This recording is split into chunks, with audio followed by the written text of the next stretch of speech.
Ке се формира комисија за измена на статутот на Универзитетот Свети Кирил и Методий, во која ќе учествуваат представници на студентскиот пленум и на студентскиот парламент, како и продекани од универзитетот. Целта е да се овозможи поголемо влијание на универзитетот пред одржување на следните избори за студентски представници, беше одлучено на денешната вонредна седница на ректорската управа на УКИМ. На седницата не беа поништени изборите за председател на студентски парламент, што се одржаа во четвртокот, бидејќи ректорската управа нема ингеренции во однос на изборот на студентски лидер, иако тие беа оценети како скандалозни, бидејќи ескалираа со физички пресметки и вмешување на припадници на Министерството за внатрешни работи, кои не беа повикани од одговорните лица на универзитетот.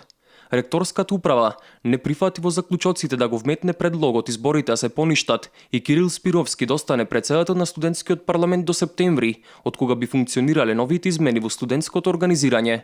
Беше предложено и да се формира комисија која ќе ги разгледа информациите и сите факти за случувањата на спроведените избори за нов студентски лидер на Универзитетот Свети Кирил и Методий и ќе предложи заклучоци од исказите на представници од студентскиот парламент и од студентскиот пленум. Членовите на студентскиот пленум исто така сметаат дека со дополнителни комисии кои ќе оценуваат што се случило, нема да го решат проблемот. Ректорот во заминување, Велимир Стојковски, во петокот изрази загриженост и побара од студентскиот парламент, детелно објаснување за сите околности и случувања поврзани со студентските избори.